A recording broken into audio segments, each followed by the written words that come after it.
नमस्कार। आज हम एक बेहद अहम सवाल पर चर्चा करेंगे। वो चर्चा करेंगे कि तेल बाजार ईरान को लेकर इतना चिंतित क्यों होता जा रहा है। यहाँ बात मैं वेनेजुला की नहीं दोस्तों, ईरान की कर रही हूँ, क्योंकि वेनेजुला में राजनीतिक संकट जो आया है, लेकिन तेल की कीमतों पर ज्यादा असर उसका नहीं पड़ा है अन्य देशों के साथ। तो फिर ईरान के मामले में पूरी दुनिया इतनी घबराई हुई आखिरकार क्यों है? तो इस लेक्चर में हम जानेंगे समझेंगे कि ईरान की जो तेल उत्पादन की क्षमता है, ठीक है, मध्य पूर्व की जो भू राजनीति है और वो कारण जिसकी वजह से ईरान में थोड़ी सी भी अस्थिरता और आई तो पूरे वैश्विक तेल बाजार को हिला सकती है। नमस्कार दोस्तों, मेरा नाम शिल्पी है। देवघर आईएएस एकेडमी के इस यूट्यूब चैनल पर आप सबका हृदय से स्वागत करती हूँ। आई होप आप सब मस्त होंगे, व्यस्त होंगे और अच्छे से पढ़ाई कर रहे होंगे।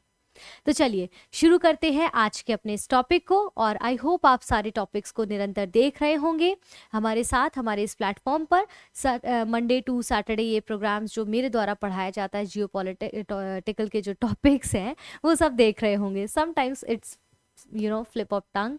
और चलिए यहाँ पर देखते हैं, Iran futures matters to global oil, why this is matters so much. देखते हैं यहाँ पर तेल बाजार के लिए ईरान का जो है भविष्य इतना महत्वपूर्ण क्यों है, क्यों इतना निर्णायक है। तो ये जो ग्लोबल ऑयल मार्केट है, ये केवल प्रोडक्शन से नहीं दोस्तों, बल्कि जियोपॉलिटिक्स और क्षेत्रीय जो स्थिरता है और सप्लाई रूट से भी संचालित होता है। यानी कि ये सभी चीज़ें जो है मैटर करती हैं, चाहे वो जियोपॉलिटिक्स हो या फिर वहाँ की क्षेत्रीय अस्थिरता हो या फिर सप्लाई के लिए जो रूट्स हैं वो बाधित हों। ये सारी चीज़ें अगर डिस्टर्ब होती हैं या किसी में भी एक में भी डिस्टर्बेंस होता है तो पूरे रूट्स को, पूरी चेन को और ऑयल के प्राइस को बहुत ही डिक्रीज और इंक्रीज कर सकती है। इसी संदर्भ में ईरान का जो फ्यूचर है, यानी कि जो ऑयल मार्केट्स हैं, उनके लिए वेनेजुला के कंपैरिजन में कहीं ज़्यादा महत्वपूर्ण हो जाता है। और इसी उपलक्ष्य में हम देख रहे हैं ईरान वर्सेस वेनेजुला के पास जो मूलभूत अंतर है ऑयल को लेकर, उसको समझने का प्रयास करते हैं। यहाँ पर पॉइंट्स हैं जैसे ईरान और एक तरफ आपकी वेनेजुला है।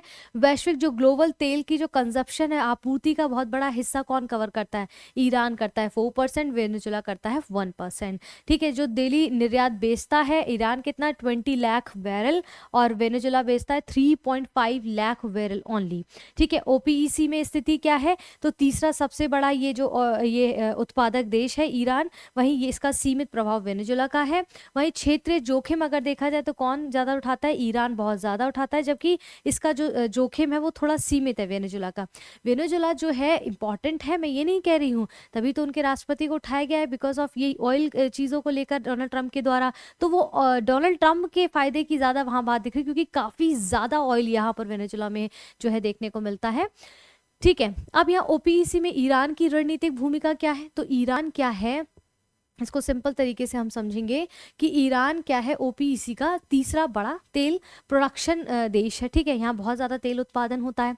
दुनिया की कुल तेल ज़रूरत का लगभग 4% तेल अकेला ईरान जो है उसकी डिमांड को पूरा करता है। इसका मतलब क्या है? इसका मतलब है कि अगर किसी भी वजह से ईरान का तेल उत्पादन जो है सीधे सीधे रुक जाता है तो दुनिया में तेल की जो सप्लाई है अचानक से कम हो जाएगी। यानी कि तेलों की जो कीमतें हैं वो तेजी से बढ़ सकती हैं। भाई डिमांड ज़्यादा, सप्लाई कम होगा तो भाई प्राइस तो बढ़ेगा ना। क्यों? क्योंकि ईरान का तेल जो है बाजार से अगर हटता है तो पूरी दुनिया के लिए तेल का झटका एक लगेगा। ठीक है, तो इसीलिए यहाँ पर ये समझना ज़रूरी है। इसके बाद हम यहाँ पर समझेंगे कि मध्य पूर्व का जो भू राजनीतिक जोखिम है, विश्व के 50% तेल भंडारण और लगभग 33% जो प्रोडक्शन है वो मध्य पूर्व में ही है तेल का। ठीक है, और ईरान की जो अस्थिरता दिखाई दे रही है, ईरान के अंदर जो उनका ये गृह युद्ध छिड़ा हुआ है, जो लोग जो सड़कों पे उतर आए हैं, उससे क्षेत्रीय युद्ध की जो आशंका है वो भी कहीं ना कहीं तेल को जब सही समय पे सही जगह पे नहीं पहुंचेगा तो प्राइस इंक्रीज करेगा। पड़ोसी देशों की जो रिफाइनरी पर है उन पर भी हमला होगा, जहां पर रिफाइनरी हो गई होगी इनकी तेल की। ठीक है, समुद्री मार्गों को भी बाधित किया जाएगा, यानी कि जो समुद्री मार्ग होंगे उन पर भी छेड़छाड़ की जाएगी, तो जो सही समय पर जो है इनके जो पोत है वो सही समय पर नहीं पहुंच पाएंगे। ठीक है, तो समुद्री रास्तों में रुकावटें आएंगी, यानी कि तेल जो है जहाज जिन रास्तों से जाते हैं, जैसे जो संकरे समुद्री रास्ते हैं, अगर वहाँ तनाव हुआ तो दुनिया तक तेल पहुँचने में दिक्कत होगी, यानी कि क्षेत्रीय युद्ध का खतरा, ईरान में जो तनाव बढ़ रहा है, रिफाइनरियों पर हमला, यानी कि पास के देशों की जो तेल रिफाइनरी अगर उन पर हमला हुआ तो तेल बनाना और सप्लाई देना दोनों रुक जाएगा। ठीक है, तो यही सारी चीज़ें कह रहे हैं। इसी कारण से ईरान को वेनेजुएला से कहीं ज़्यादा अधिक जो है सेंसिटिव बना देता है ऑयल के कंडीशन में। ठीक है, यहाँ तक आई होप आपको चीज़ें समझ आ गई होंगी। ठीक है, अब इसके बाद हम यहाँ आगे बढ़ते हैं कि जो प्रतिबंध है, तकनीकी पिछड़ापन है, जो मिड स्ट्रीम संकट है, ये आखिरकार क्या है, ये टर्म समझते हैं। जो अंतर्राष्ट्रीय प्रतिबंध की बात करें, यानी कि ईरान और वेनेजुएला दोनों पर कई ज़्यादा प्रतिबंध लगा दिए गए। टेरिफ्स के प्रतिबंध की अगर हम बात करें, जो टेरिफ बहुत ज़्यादा लगा है अमेरिका, ठीक है, उसके बावजूद भी कई सारे प्रोटोकॉल्स भी हैं वहाँ पर, यानी कि आधुनिक ड्रिलिंग जो तकनीक है, स्पेयर पार्ट्स की कमी, इन दोनों देशों के पास जो ड्रिलिंग सिस्टम है निकालने के लिए वो बहुत कम है, ड्रिलिंग सिस्टम टेक्नोलॉजी इनके पास कम है, स्पेयर पार्ट्स उस तरीके के कम है, जिसके कारण कि इनकी जो है कुछ कंडीशंस को जो है फॉलो करना पड़ता है इनको। मिड जो स्ट्रीम सेक्टर पर असर क्या पड़ेगा, यानी कि पाइपलाइन, स्टोरेज और परिवहन पर। तो अमेरिकी और इजरायली हमलों से ईरान का मिड स्ट्रीम नेटवर्क कमज़ोर हो गया है, इससे तेल की डिलीवरी, स्टोरेज भी बाधित होती दिख रही है। इस कारण से हो सकता है कि तेल के प्राइस बढ़ जाएं। ठीक है, तो sanction, technology backwardness and the midstream crisis, international sanctions impact on the midstream sectors. ठीक है, इसके बाद Iran shadow fleet and the role of China. यहाँ पर ईरान का शेडो फ्लीट और चीन की जो भूमिका है वो क्या है, सिंपल लैंग्वेज में समझे तो शेडो फ्लीट क्या होता है, पहले तो हमें यहाँ पर यही समझना है। ठीक है, यानी कि ईरान के पास जो सीक्रेट तेल जो टैंकर है ना, उनका बेड़ा बहुत ज़्यादा है, यानी कि ये टैंकर पहचान छिपाकर तेल धोते हैं ताकि जो प्रतिबंध है, जो प्रोटेक्शंस हैं, जो प्रोटोकॉल्स हैं, उनसे बचा जा सके। तेल कैसे रखा जाता है उनमें, तो तेल को जहाज़ों में ही समुद्र पर जो है स्टोर किया जाता है, इसे कहते हैं फ्लोटिंग स्टोरेज, और सही समय पर तेल बेच दिया जाता है। और इसमें चीन की भूमिका क्या है, अगर हम देखें तो चीन की भूमिका यूं है कि चीन जो है ईरान का 90% से ज़्यादा तेल खरीदता है, यानी कि ईरान का सबसे बड़ा खरीदार कौन है ऑयल का, चाइना। और तेल कहाँ जमा है, मलेशिया और दक्षिण पूर्व एशिया के तटों के पास में, जहाँ पर बड़ी मात्रा में ईरानी तेल मौजूद हो जाता है। और इसी कारण से ये इतना महत्वपूर्ण, यहाँ पर ये सारी चीज़ें हमें शेडो फ्लीट जो दिखाई दे रहा है, चाइना की क्या भूमिका है, इसको हमने यहाँ पर समझा है। आई होप आपको ये सारी चीज़ें समझ आ रही हूँ। मैं ये चेक कर रही हूँ कि ब्लर तो नहीं हो रही है वीडियो, है ना, कभी कभी ऐसा हो जाता है, it's kind of technical issues. फिलहाल आंतरिक जो इंटरनल सामाजिक आर्थिक सोशल इकोनॉमिक संकट है ईरान के अंतर्गत, वो क्या इम्पैक्ट डाल सकता है। देखिए, सरकार की जो भारी सब्सिडी है उससे बजट पर जो प्रेशर पड़ता है, वो मुद्रा गिरना, महंगाई बढ़ना और देश भर में प्रदर्शन जो हो रहे हैं, उनसे सबसे बड़ा जो है खतरा है कि अगर तेल क्षेत्र में, जहाँ पर तेल ये रिफाइन हो रहा है, चीज़ें हो रही है, उनके कर्मचारी अगर हड़ताल पे आ जाते हैं, जैसे 1978 जैसी स्थिति बन सकती है। ठीक है, 1978 जैसी स्थिति बन सकती है। तब ऐसी ही हड़ताल से जो है शाह शासन गिर गया था और सत्ता परिवर्तन का असर हमें देखने को मिला था, जिसको अभी हम समझेंगे। और ऐसी हड़ताल से शाह शासन वहाँ पर गिर गया था, जिसके कारण ये सारी विपत्तियां हमें देखने को मिली थी।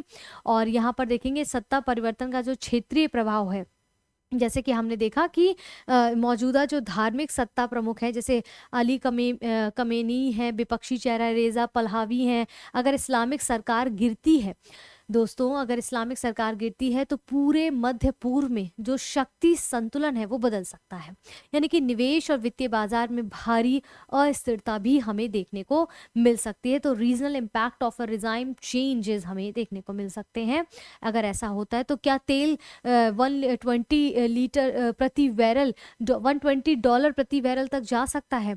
तो यहाँ पर हम कहेंगे कि ईरान का जो तेल अगर बंद होता है कम थोड़े समय के लिए, तो कीमतों में तेजी से उछाल आ जाएगा, क्योंकि वहाँ पर सिचुएशन बहुत ज़्यादा खराब चल रही है। इंटरनेशनल एनर्जी एजेंसीज आपातकालीन भंडारण जारी कर सकता है, और लंबे समय में ये सबसे बड़ा खतरा होगा स्ट्रेट ऑफ हार्मुज, यानी कि स्ट्रेट ऑफ हार्मुज, जहाँ से जिस जल डमरू मध्य से ये जो तेल जाता है, यहाँ से विश्व का लगभग, इस जल डमरू मध्य से लगभग 25% तेल यहाँ से जाता है जहाज़ों से, और 20% LNG यहीं से गुजरता है। यानी कि अगर होमवर्ज जो आपका जल डमरू मध्य है ये बंद हुआ तो तेल तेल लगभग आपका $120 प्रति बैरल किया जा सकता है। ठीक है, तो इतना महंगा हो सकता है। यानी कि निष्कर्षता के तौर पर समझे तो ईरान सिर्फ क्या है कि एक तेल प्रोडक्शन देश नहीं है, बल्कि वैश्विक ऊर्जा सुरक्षा का सेंटर माना जाता है। सोचिए 90% चाइना उससे ऑयल खरीदा, तो कितनी बड़ी बात है ना। उसकी अस्थिरता क्या है, तेल है, गैस है, वित्तीय बाजार है, जियोपॉलिटिक्स है, यानी कि सब पर गहरा असर डाल सकती है। उसकी भी अस्थिरता अगर ऐसी वहाँ पर जो अस्थिर स्थिति बनी हुई है ईरान में, तो इन सब चीज़ों पे इम्पैक्ट डाल सकती है। इसलिए ईरान को लेकर बाजारों की घबराहट पूरी तरह से वाजिब और वैल्युएबल मानी जा रही है। तो आई होप ये चीज़ें आपको यहाँ पर समझ आ गई हो। ठीक है, आई होप ये टॉपिक सिंपल तरीके से समझाने का प्रयास किया गया है दोनों भाषाओं में। और ये टॉपिक आप सिर्फ यूपीएससी के एस्पिरेंट हैं तब भी देख सकते हैं, स्टेट पीसीएस की तैयारी कर रहे हैं तब भी देख सकते हैं, अगर आप इनमें से कुछ भी नहीं कर रहे हैं, नॉर्मल साधारण व्यक्ति हैं, तो भी सुनने के लिए समझ सकते हैं, क्योंकि आपके लिए बहुत महत्वपूर्ण हो सकता है। अपनी प्रतिक्रिया कॉमेंट में करके हमें ज़रूर बताएं आपको ये लेक्चर्स कैसे लग रहे हैं। बाकी के और प्रोग्राम्स जो देवघर IAS अकेडमी के इस यूट्यूब चैनल पर आ रहे हैं वो आपको कैसे लग रहे हैं, हमारा रिस्पॉन्स आपके प्रति क्या है, ज़रूर बताइए, हमें अच्छा लगेगा आपकी प्रतिक्रिया। और ये वीडियो पसंद आए हो तो प्लीज़ वीडियो को लाइक करें, अपने दोस्तों के साथ शेयर ज़रूर करें अपने सोशल मीडिया पर, और हमारे साथ निरंतर बने रहें। अगर चैनल को अब तक सब्सक्राइब नहीं किया है तो प्लीज़ सब्सक्राइब करें। धन्यवाद।